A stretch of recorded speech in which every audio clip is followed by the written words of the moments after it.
Жыл башынан бери өрт кырсыктарынан жана сууга чөгүп 80 адам каза тапты. Өзгөчө кырдаалдар министринин биринчи орун басары Азамат Мамбетов бүгүн 25 июлдагы маалымат жыйынында жыл башынан бери өрт кырсыктарынын кесепетинен 26 адам каза болсо, 54 жаран сууга чөгүп көз жумганын билдирди.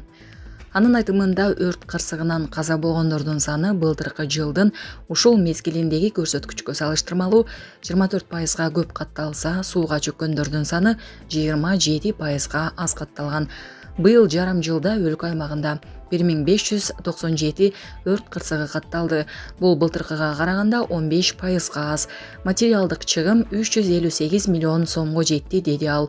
Ошондой эле Мамбетов кырсыктардан 149 адамдын өмүрү куткарылганын кошумчалады. Ал эми сел кырсыктары жыл башынан бери 22 адамдын өмүрүн алган. Убактылуу чектөө киргизилди. Бишкек-Нарын-Тору-Карт унаа жолуна көчкү түштү. Бишкек-Нарын-Тору-Карт унаа жолунун 254-255 чакырымында катуу жааган жаандан улам жолго көчкү түшүп, жолду жаап калган. Бул тууралуу бүгүн 25 июлда жол кыймылынын коопсуздугун көзөмөлдөө башкы башкармалыгынан билдиришти. Ага ылайык жол кыймылына убактылуу чектөөлөр киргизилди. Азыркы учурда жол коопсуздугун камсыздоо кызматкерлери жеринде иш алып барууда деп айтылат маалыматта. Жарым жылда Орусия аэропортторунан 3400дөй тажик жараны депортация болду. Быйылкы жылдын биринчи жарымында Орусиянын аэропортторунан жалпысынан 3400дөй тажик жараны депортация болгонун 24 июлда Тажикстандын жарандык авиация агенттигинин директору Хабибулло Назарзода билдирди.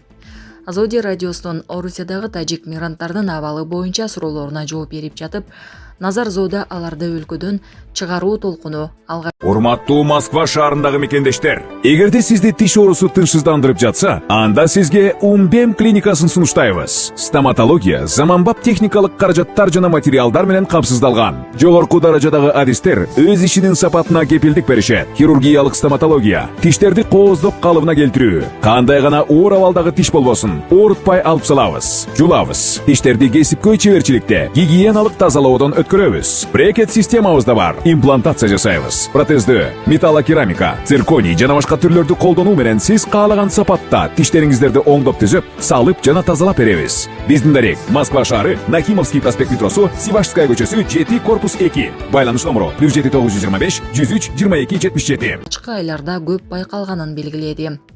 Депортация болгон мигранттардын көбү ошол окуядан кийин аларга кысым күчөгөнүн, Орусиянын аймагына учуп баргандарын аэропорттон эле кайра кайтарганын айтып беришкен.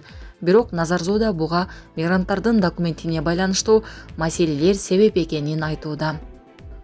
Мигранттар керектүү документи жок болгондуктан Орусияга кире албай калышкан. Мисалы, аларды чакырган адам белгисиз, иштеген жери белгисиз. Биздин жарандардын 95-99% кайда баратканын билет, бирок чек арага келгенде эмне дешти билбей адашып же суроолорго так жооп бере албай калышат. Бул жерде эч кандай саясий себеп жок, деди Назарзода.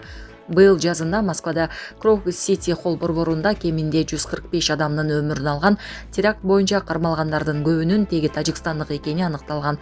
Ошондон бери тажик жарандардын Орусияга кирүүсү кыйындады. Май айында Тажикстандын тышкы иштер министрлиги элин азырынча Орусияга барбай кое турууга чакырган. Булак Азаттык. Ташкентте хиджаб кийип жүргөн эркек киши 7 күнгө камалды. Өзбекстандын борбору Ташкентте аял кишинин кийимин кийип шаар ичин айланып жүргөн эркек кишиге сот тарабынан чечим чыгып 7 күнгө камалды. Бул туурасында өзбек басылмалар жазып чыгышты. Маалымдалгандай, 23 июлда Бектемир Кичи районунда хиджаб кийип, бет кап тагынып алган эркек киши кармалган. Ал Фергана облустунун тургуну экендиги аныкталып, райондук милицияга жеткирилген. Бул факт боюнча ага 2 берене менен иш козголуп, сот тарабынан 3,4 миллион сомго, башкача айтканда $270 айыпка жыгылган. Ошондой эле 7 күнгө камакка алынган. Садыр Жапаровдун учагы Парижге конду. Өлкө башы Садыр Жапаров бүгүн 25 июлда 33-чү жайкы Олимпиада оюндарынын расмий ачылыш аземине катышуу үчүн Парижге келди. Президенттин басма сөз кызматынан билдиргендей, мамлекет башчынын борту Ле Буржи эл аралык аэропортуна конду. Белгилей кетсек, сапардын алкагында Садыр Жапаровдун туруктуу өнүгүү үчүн спорт, тезирээк, бийигирээк, күчтүүрөөк, жакшы келечек үчүн бирге аталышындагы Париж саммитине катышуусу да пландалган.